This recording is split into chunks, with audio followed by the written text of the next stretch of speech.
About 8 months ago, I published a video entitled, "Why Did I Lose Interest in My Christopher Ward Watch?" As a few viewers noted, I didn't really provide any concrete reasons for my loss of interest. So I'm back to provide better answers to that question on this episode of Adventures with Time.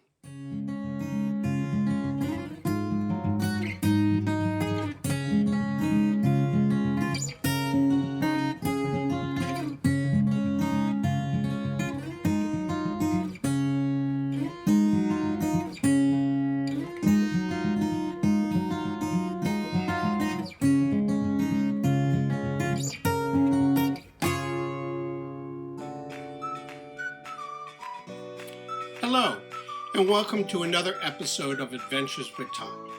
On this channel, I chronicle my activities in the watch hobby. After 1.5 years of publishing videos on my YouTube channel, I think it is appropriate that I revisit some of the activities and decisions I've discussed throughout these episodes. One video that has received a couple of criticisms is where I discuss my decision to sell my Christopher Ward GMT diver. Well, the criticisms were not on the decision to sell it, rather the nebulous rationale I gave for losing interest in that watch. I'll leave a link to that video up here. Well, let me try to correct that here. Not a correction in that I think I made a mistake in selling the watch. I will try to further explain why I believe I lost interest in this specific watch. And I'll state right off the bat that I have nothing against Christopher Ward watches. In fact, I can see myself perhaps buying another Christopher Ward watch sometime in the future. The watch I purchased was the C60 Trident Pro GMT 600. Reference number C60 43AGM2 SOKKOBO. That's a long one. I enjoyed the watch when I first obtained it. It was a stunning black dial GMT. But about a year after I purchased the watch, I started to feel like I wasn't enjoying it. I had several watches in my collection at that time, maybe 15 or 16 that I would wear in rotation for about a week each. Some I would feel excited when it was their turn to be worn. But when it came to the Christopher Ward watch, it felt like an obligation I had to give it some wrist time. That's when I decided to sell the watch and make that video. At that time, I wasn't totally sure why I lost interest in the watch, and I didn't spend much time thinking about it or trying to explain my views. Now that was wrong, because this channel is supposed to be where I share my experiences as a new collector, not digging deeper and explaining my thoughts provided no information or help to other collectors or viewers. Let me try to correct that and expound upon the two factors I believe caused me to lose interest in this watch. First, the model I purchased was fairly large and heavy. It was one of the largest watches I have in my collection, with a diameter of 43 millimeters and a lug-to-lug of 51 millimeters. And it's one with the most weight, so I always felt its presence while wearing it. At times, depending on your viewing angle, I felt it was too large even for my 7 7/8 inch wrist.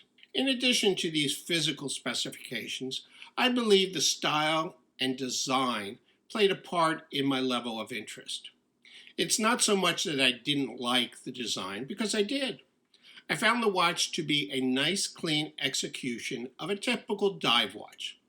A nice ceramic bezel, clean lume-filled hour markers, a wave pattern dial with nice hands, all of which provides a nice package. But there wasn't much to distinguish it from the multitude of other watches, specifically dive watches, on the market, other than that signature Trident counterbalance on the second hand. If you're looking for a high-quality, nicely designed dive watch, with or without a GMT complication, Christopher Ward offers some nice options. And now the C60 watches are offered not only in the 42 millimeter size that I bought, but also in a 40 and a 38 millimeter width. What I realized about the watch I purchased was that there wasn't enough difference, or should I say design originality, to offset the size specifications. So I didn't get the satisfaction of wearing this watch. Now realize that this is just my opinion. Others may feel different about this watch, especially if they have a size that really suits their wrist, and they are justified in feeling that way. But for me, this watch was not a good match, and I hope that I've clearly identified my rationale here. And again, I think Christopher Ward makes some very fine watches. I keep looking at their collections and have considered one of their moon phase watches or the newer, smaller size C60 Mark III watches.